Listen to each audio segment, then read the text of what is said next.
কদিন ধরেই আকাশ মেঘলা, আর যখন তখন নামছে ঝুম বৃষ্টি। সকাল থেকে রাত একটানা এই বৃষ্টির কারণে ঘরের বাইরে বের হওয়া যেন মুশকিল হয়ে পড়েছে। শহরের রাস্তাঘাট থেকে শুরু করে গ্রামের পথ, চারদিকে এখন শুধু পানি আর পানি। মেঘের এই আনাগোনা আর অবিরাম বৃষ্টিতে দেশের মানুষের স্বাভাবিক জীবনযাত্রা যেন থমকে গেছে পুরোপুরিভাবে। সক্রিয় দক্ষিণ পশ্চিম মৌসুমী বায়ুর প্রভাবে দেশজুড়ে চলছে প্রকৃতির এই তাণ্ডব। আবহাওয়া অফিসের সতর্কবার্তা অনুযায়ী দেশের ৮ বিভাগে আগামী ২৪ ঘণ্টায় ভারী থেকে অতি ভারী বর্ষণ হতে পারে। আকাশ ভাঙা এই বৃষ্টিতে ইতোমধ্যে রাজধানী ঢাকার সড়কগুলো রূপ নিয়েছে ছোটখাটো নদীতে। সকালের কর্মব্যস্ত সময়ে তীব্র জলাবদ্ধতায় নাকাল হয়েছেন অফিসগামী মানুষ।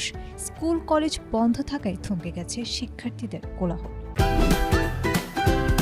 Optical brighter photo catalyst active granule সমৃদ্ধ বসুন্ধরা পাওয়ার ওয়াশ, ঝলমলে কাপড়ে ফুরফুরে মন।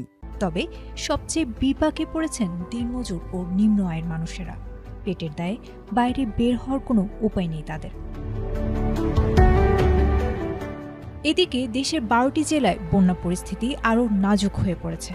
পানি উন্নয়ন বোর্ডের বন্যা পূর্বাভাস ও সতর্কীকরণ কেন্দ্র জানিয়েছে, সাঙ্গু, কুশিয়ারা ও সোমেশ্বরী নদীর পানি বিভিন্ন পয়েন্টে বিপদসীমার উপর দিয়ে প্রবাহিত হচ্ছে। ফলে নতুন নতুন এলাকা প্লাবিত হওয়ার সংখ্যা দিন দিন বাড়ছে।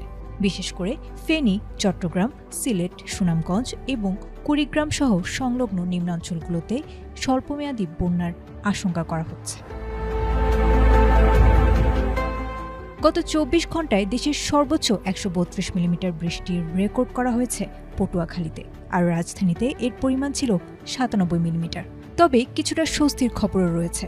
আবহাওয়া অধিদপ্তর জানিয়েছে, সোমবার থেকে দেশের বরিশাল ও চট্টগ্রাম বিভাগে বৃষ্টির তীব্রতা কিছুটা কমে আসতে পারে। একই সঙ্গে আগামী ২৪ ঘণ্টায় বান্দরবান ও কক্সবাজারের কিছু নদীর পানি কমে বন্যা পরিস্থিতির কিছুটা উন্নতির আভাসও মিলেছে।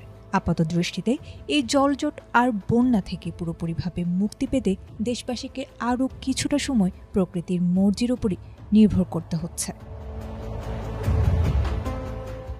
Desk report.